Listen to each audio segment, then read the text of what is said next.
প্রতিদিনের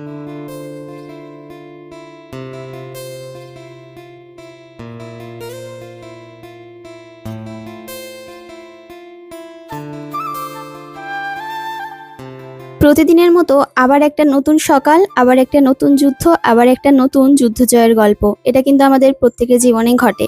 প্রতিদিন সকালে উঠে মানে রাতে যখন ঘুমাই তখন সকালের প্ল্যানগুলো করে রাখি। আর নতুন দিনকে আমরা যখন নতুন দিন শুরু হয় সবাই কিন্তু স্বাগত জানাই। হ্যালো এভরিওয়ান, কেমন আছে সবাই? আশা করছি সবাই অনেক ভালো আছো, সুস্থ আছো, আর আমরাও মোটামুটি বেশ ভালোই আছি।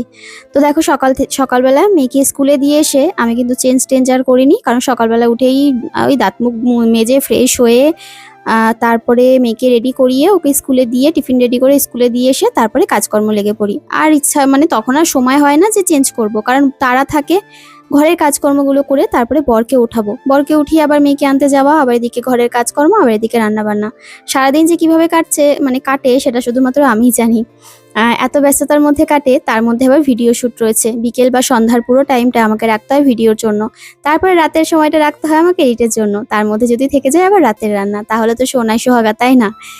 তো যাকে চলো, কিছু করার নেই। হাসি মুখে যুদ্ধ জয় করার নামই হচ্ছে জীবন, আর সেটা আমি পারবো। এতদিন যুদ্ধ করে এসেছি, আর জীবনের এইটুকুনি যুদ্ধ আমার কাছে কিছুই নয়। তো যাই হোক, এই দেখো এদিকে বাসনগুলো সমস্ত মেজে নিচ্ছি, মানে বাসনগুলো সব মাজা হয়ে গেছে। রাত্রেবেলা বাসন মেজে রাখতে পারিনি, কারণ প্রতিদিন সময় হয়ে ওঠে না আর ইচ্ছাও করে না।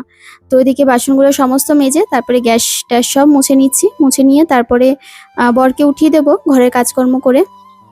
আর আজকে সকালের রুটিনটাই তোমাদের সাথে শেয়ার করব, কারণ আজকের ব্লগটা এডিট করতে গিয়ে না, প্রথমত আমার যে অ্যাপ্লিকেশন দিয়ে এডিট করি সেটাতে একটু প্রবলেম হচ্ছিল। এমন থেমে থেমে এডিট হচ্ছে, আমি বুঝতেই পারছি না কতটুকুনি এডিট করছি, বা কাটার মতো ক্রপ করার মতো কোনো অংশ থেকে গেছে কিনা। আর দ্বিতীয়ত ব্লগটা অনেকটা বড় হয়ে গেছিলো। তো ভাবলাম যে না, আজকের ব্লগটা দুটো অংশে তোমাদের সাথে শেয়ার করি। ছোট ছোট ব্লগ পাবে, তোমাদেরও শুনতে বা দেখতে ভালো লাগবে। তো আমাকে না বেশ কয়েকজন অনেক ধরনের কমেন্ট করছো, তার মধ্যে ভালো কমেন্টের সংখ্যা অনেক বেশি, কিন্তু হাতে গুনতি কয়েকজন আমাকে খুব বাজে বাজে কমেন্ট করছো। আসলে যে কথায় বলে না, মানুষ যখন বিপদে পড়ে বা প্রবলেমে পড়ে বা কোনো সাহায্যের জন্য কাউকে বলে বা যাই হোক কোনো সলিউশন চায়, তখন না কিছু মানুষ আছে যেগুলোতে মজা পেতে খুব কষ্ট, মানে ভালো লাগে মানুষের, অন্য মানুষের কষ্টে। কিছু মানুষ আছে অন্য মানুষকে আঘাত দিয়ে কষ্ট পায়, আর কিছু মানুষ আছে অন্য মানুষের কষ্ট দেখে কষ্ট পায়।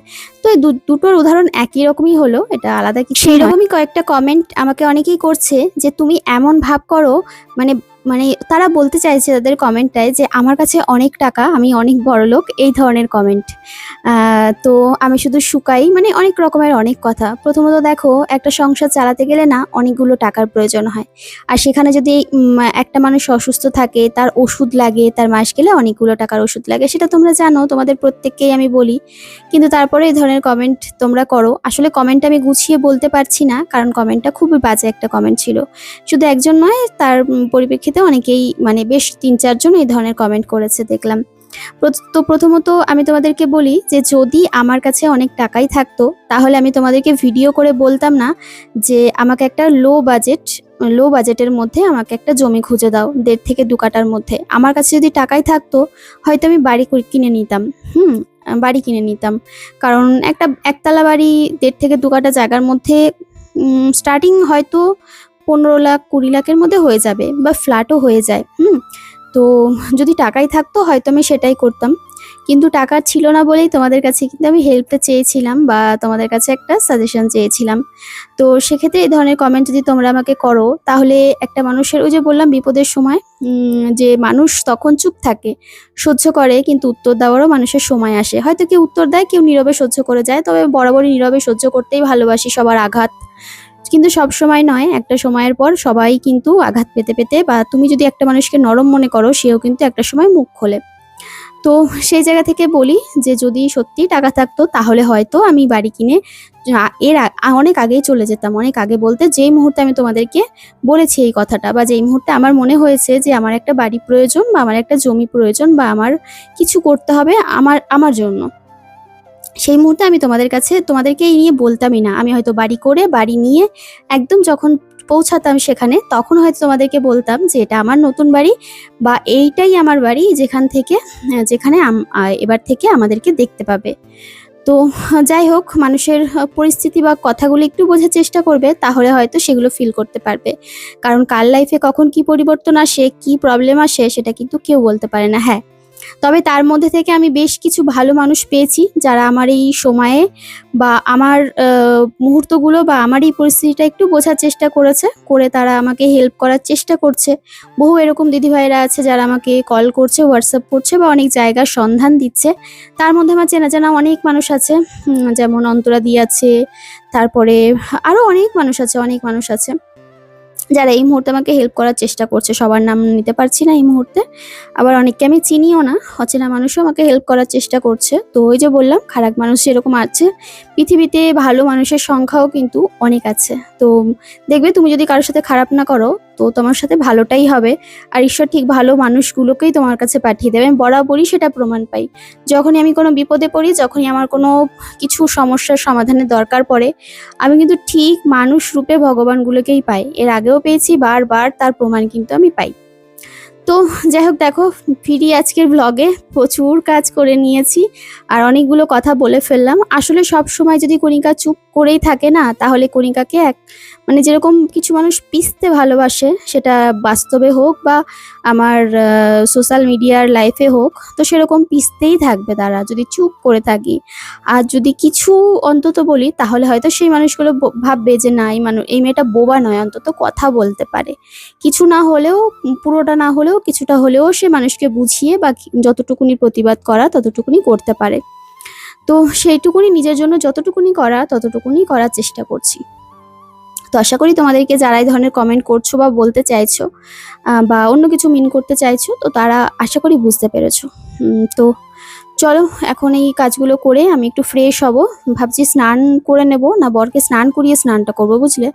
কারণ ওকে স্নান করাতে গেলে না আমি পুরো ভিজে টিজে একাকার হয়ে যাই। অনেকটা সময় লাগে ওর স্নান দান সমস্ত কিছু কমপ্লিট করতে, প্রায় 1.5 ঘন্টা তো 2 ঘন্টা লেগেই যায়।